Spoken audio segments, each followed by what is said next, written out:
नमस्कार, देशोन्नती संपादकीयमध्ये मी ऐश्वर्या शिंदे आपलं स्वागत करते।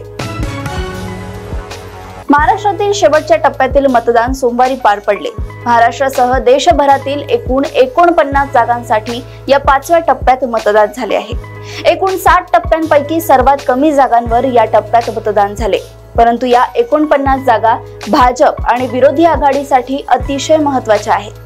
विशेषतः महाराष्ट्रातील पुढच्या राजकारणाचे भवितव्य बहुतांशपणे या शेवटच्या टप्प्यातील जागांवर होणाऱ्या निवडणुकीवर ठरणार आहे। हा टप्पा निवडणूक निकालांवर मोठा परिणाम घडवण्याची क्षमता असलेल्या मतदारसंघात पार पडलाय।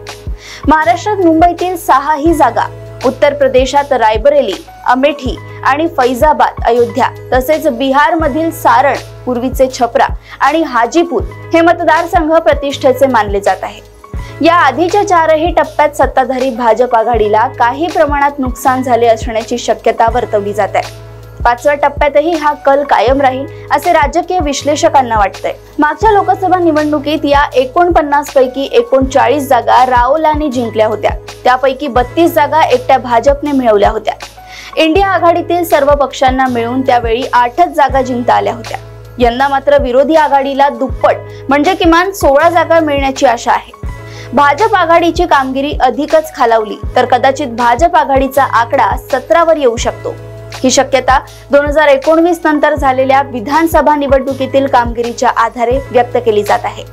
त्यातही उत्तर प्रदेशातील विधानसभा क्षेत्रांमध्ये मतटक्केवारीच्या आधारे इंडियातील पक्षांनी गेल्या 4 वर्षात अधिक जनाधार प्राप्त केल्याचे दिसतंय।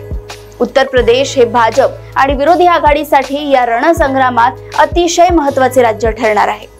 उत्तर प्रदेशातील 14 मतदारसंघ या टप्प्यात आहेत। अवध, पूर्वांचल, दोआब आणि बुंदेलखंड भागांमध्ये विखुरलेले हे मतदारसंघ असून मागच्या वेळी त्यापैकी 13 जागा भाजपने मिळवल्या होत्या। काँग्रेसला केवळ रायबरेलीची जागा राखता आली होती। मात्र 2022च्या विधानसभा निवडणुकीतील मतदान लक्षात घेता यंदा काँग्रेस रायबरेलीची जागा राखेलच, पण अमेठी व बाराबंकी या मतदारसंघांच्या विधानसभा क्षेत्रांमध्ये मिळालेला मतटक्का टिकवून ठेवल्यास या 2 जागाही काँग्रेसकडे जाण्याची शक्यता आहे। उत्तर प्रदेशात समाजवादी पक्ष हा काँग्रेसचा मोठा भाऊ ठरतो आहे। अखिलेश यादव यांच्याकडे नेतृत्व आल्यानंतर 2019 मध्ये या 14 पैकी एकही लोकसभा जागा समाजवादी पार्टीला मिळवता आली नव्हती, परंतु कौशंबी, फतेहपूर आणि बांदा या जागांमधील विधानसभा क्षेत्रातला 2022चा जनाधार टिकवल्यास यंदा या पक्षालाही 3 जागांची आशा आहे। महाराष्ट्रात या टप्प्यासोबतच निवडणूक संपत असली तरी उद्धव सेना आणि शिंदे सेना यांच्यातील असली नकली कोण याचा फैसला देखील बहुतांश याच टप्प्यावर निर्धारित आहे। या टप्प्यात मुंबई शहर, उपनगरे मिळून एकंदर 6 मतदारसंघ शिवाय ठाणे, कल्याण, पनवेल पर्यंतचा भाग आणि भारताची कांदा राजधानी ठरलेला नाशिक भाग तसेच एकेकाळी हातमाग उद्योगामुळे भरभराटीला आलेला पण आता गतवैभव गमावलेला मालेगाव, धुळे हा पट्टा आपला कौल देणार आहे। उद्धव ठाकरे यांच्यासाठी मुंबई आणि ठाणे या पट्ट्यात खरी लढाई आहे, तर शरद पवार यांच्या राष्ट्रवादी काँग्रेस पक्षासाठी भिवंडी आणि दिंडोरी हे मतदारसंघ महत्त्वाचे आहेत। या टप्प्यात पश्चिम बंगाल, बिहार आणि झारखंडमध्ये इंडिया आघाडीला फार अधिक आशादायक परिस्थिती नाही। बिहारच्या मिथिलांचल पट्ट्यातील काही जागा रालोआसाठी अनुकूल आहेत। पश्चिम बंगालमध्ये 7 जागांवर मतदान पार पडले, यापैकी बराकपूर, हुगळी या जागा भाजपला राखण्यासाठी बरेच कष्ट पडू शकतात।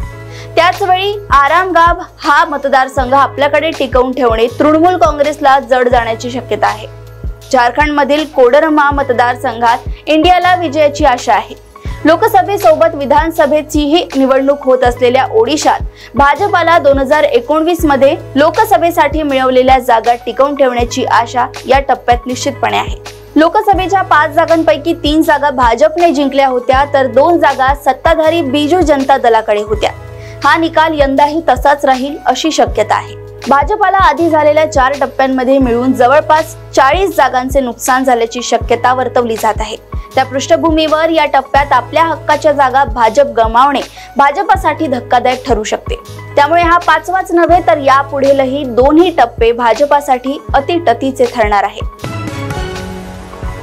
अशाच राजकीय घडामोडी व अपडेट सोबत पुन्हा भेटूया देशोन्नती संपादकीयमध्ये। बघत रहा देशोन्नती। नमस्कार। ठळक घडामोडींसाठी देशोन्नती न्यूज चॅनलला सबस्क्राइब करा आणि बेल आयकॉन प्रेस करा।